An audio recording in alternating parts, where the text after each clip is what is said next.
what he said there about the young lads, I don't disagree with. I feel like some things in this interview he said I can agree with. You know, they do get too much too soon.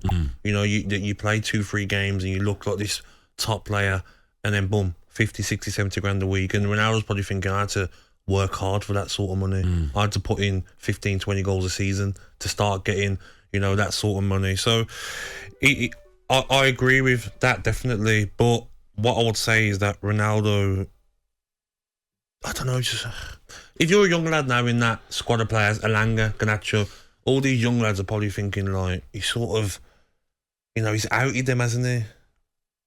Does he have to come out and say that in an interview? Can't he say that to them? Ten Hag not say that by Garnacho, and look what the response he got against Fulham.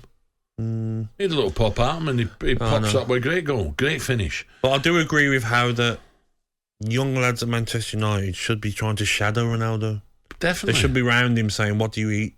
Well, I mean, like, what's your diet plan? What what's your way he trains? What do you do in the gym? What's your sleep like?" They should do, because he's one of the best ever players. And Gabby, the quick feet he's got is not, you know, he has to work on that. Yeah, practice. I do understand that part, and I think it's the way of the world, though. You know, in everything, younger generation now, they get too much too soon. Right, so if he's getting the blame, and this is where I have sympathy for him, right? Apart from what he's done over the years, right? Last season, okay, 37 games, 24 goals. Yep. 18 in the Premier, 6 and 7 games in the Champions League.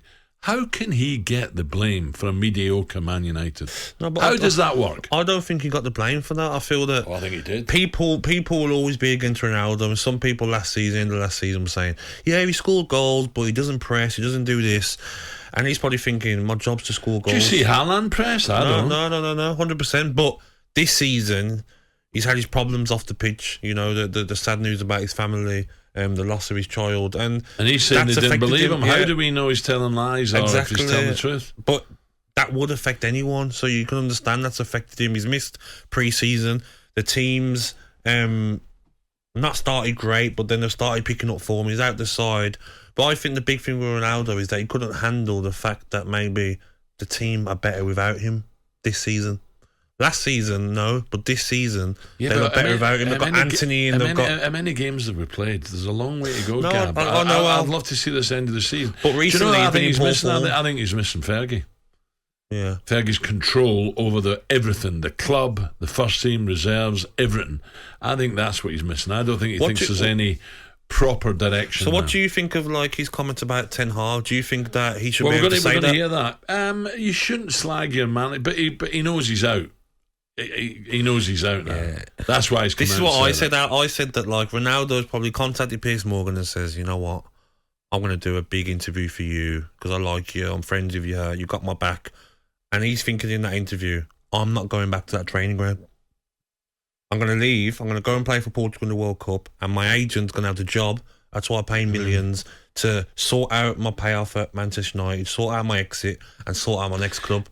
He knows he's not going back. Do you agree with him taking down the mural of him? I'm hearing that. If I'm hearing that, they've taken all of them down for the rugby or something. Right, okay. That's what I'm hearing. That's different. But I don't think so soon they will take it down after not listening to both of the interviews, which one comes out tonight, doesn't it, at 8 p.m.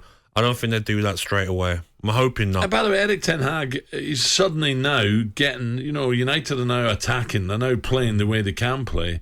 But as I say, there's a long way to go and it can change. But imagine you're a manager, Al, right? And you've been told to come into a club and, get the club back to where they should be.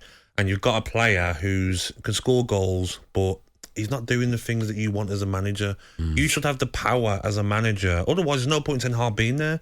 He might as well say, you know what, if I can't pick who I want, I might as well go. So he's finally got the backing of the club too. You don't want to play Ronaldo, that's fine. It's going to upset him, but that's your choice. Look at Thomas Tuchel at PSG. Mbappe, Neymar, they ran the place. He couldn't do anything. He took one of them off, and he probably got told off by the owner of PSG. So Ten Hag's probably buzzing now, putting his hands together like, yes, you've took this out of my hand now. You made it easy for me, Cristiano. You won't come back now. Do you know what I mean? They can move on from Ronaldo. Well, let's see if they do after the World Cup. I think they will. We'll see. talkSPORT Breakfast with Alan Brazil. Thursday and Friday morning, 6 till 10. On AM, on DAB, via the talkSPORT app and on your smart speaker. talkSPORT.